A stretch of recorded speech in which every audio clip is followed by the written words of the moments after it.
Buenas tardes, a continuación explicaré el funcionamiento del electroscopio. Para comenzar es pertinente conocer el concepto de electroscopio. Un electroscopio es un artefacto que se utiliza para reconocer las cargas eléctricas que posee un cuerpo. Como sabemos, la carga eléctrica es el nivel de electricidad que posee un cuerpo y por ello este se refleja en las placas de aluminio. El electroscopio fue desarrollado con materiales anteriormente pautados, los cuales fueron un recipiente de vidrio para divisar mejor los resultados. Y este se recomendaba que no tuviera una tapa metálica, debido a que este podía obstruir en cierta medida la conductividad que tenía el cobre y se proyectaban en las placas de aluminio. Hablando del cobre, el cobre sirvió como un polo a tierra que conectaba las cargas que recibía el globo o ya sea de la barra de vidrio hacia las placas de aluminio. Y las placas de aluminio tenían el funcionamiento de abrirse o cerrarse. Esto dependía de las cargas que obtuviera. Si las cargas eran de igual signo, estas se repelen, como ya sabemos. O si estas cargas eran de signo diferente, estas tendían a unirse más. Por ello, el objetivo de este experimento es reconocer los fenómenos que suceden cuando se frota el globo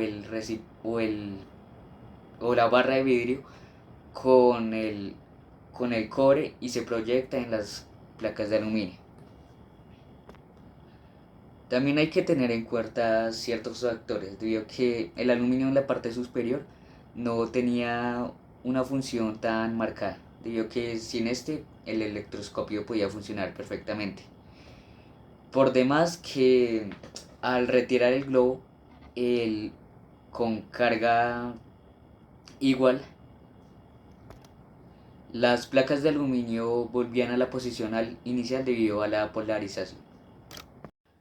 Para profundizar más en el tema es pertinente reconocer que la conductividad que tiene en principio el electroscopio se pierde debido al aire, debido a que este produce diferentes iones. La carga que se obtiene al frotar el globo con el pelo es negativa y la conductividad que tiene al reaccionar con el cobre principalmente es proyectarse en el aluminio y abrirse, debido a que este también posee una carga negativa. Y esto al poseer los mismos signos hace que se repelen. Y este ángulo de abertura puede significar diferentes cosas, pero esto ya va más allá del experimento que hicimos. Debido a que al determinar el ángulo de abertura se puede reconocer la carga que posee el globo que obtuvo el rozamiento con el pelo. Por demás hay que reconocer que el cobre es un buen material de conductividad. Y este se menciona porque es un metal que en su capa de valencia tiene un electrón restante que lo vuelve más un material de buena conducción. Por otro lado está la barra de vidrio que al ser frotada con papel periódico este obtiene una carga positiva y que al reaccionar o al estar cerca al electroscopio hace que las láminas de aluminio se junten.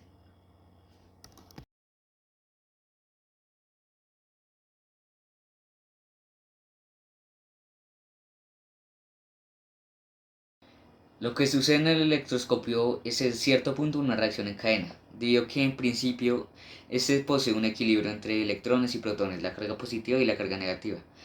Y dependiendo de la interacción que posee con los materiales, ya sea el globo o el vidrio, este posee un resultado diferente. Y este eje central se ve en la espiral de cobre que está recubierta por aluminio. En el caso del globo, este al poseer una carga negativa después de ser frotada con cabello, hace que la espiral posea una carga positiva y lo que genera el desprendimiento de electrones que circulan por todo el cobre que emula la función de un polo a tierra y al llegar a las láminas de aluminio hace que se abran debido a que los mismos signos pues obviamente se repelen. Y en el caso del vidrio sucede todo lo contrario, debido a que este posee una carga positiva y deja la espiral con una carga negativa. Y la circulación de protones hace que se junten debido a que estos poseen una carga diferente. Las cargas son otro factor importante en el funcionamiento del electroscopio. Y hay de dos tipos, la carga por conducción y la carga por inducción. La carga por conducción requiere necesariamente el contacto físico, debido a que hay electrones libres entre un objeto inductor y un objeto receptor. Al establecer dicho contacto físico, hace que el objeto receptor de electrones reciba la misma carga que poseía el objeto inductor. Y esto también depende de la magnitud de rozamiento que puede haber entre dicho objeto. Y esto se ve en el experimento con el globo y con la barra de vidrio. Por otro lado está la carga por inducción, la cual no necesariamente requiere contacto físico. Solo necesita de una proximidad considerable entre dos objetos, lo que hace una redistribución de carga. Y en la mayoría de casos hace que la carga del objeto receptor sea lo opuesto a la del inductor. Esto en una zona cercana a donde se realizó la interacción. Sin embargo, en una zona más lejana, la carga que va a tener dicho objeto inductor va a ser la misma. Y esto se le conoce como un proceso de polarización.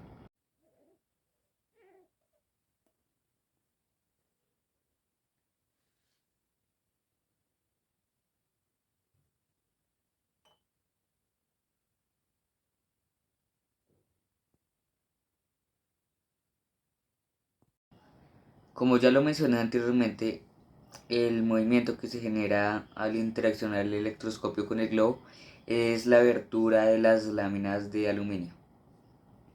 Sin embargo, al adicionar otra interacción, que en este caso sería con el vidrio, este hace que se cierre las láminas. Sin embargo, el cambio no sería tan abrupto como sucede cuando hay una carga neutra en el electroscopio. Digo que ya hay una dispersión, una carga que posee como antecedente el electroscopio, hace que este cambio no sea tan significativo. Sin embargo, el movimiento persiste, que es cerrar a cierto punto las láminas. Lo mismo sucede en caso contrario, si primero se hace interaccionar el vidrio con el electroscopio, pues la abertura que tendrá con el globo no será la misma que cuando esté en neutro. Digo que esto es una carga por inducción y no requiere contacto físico.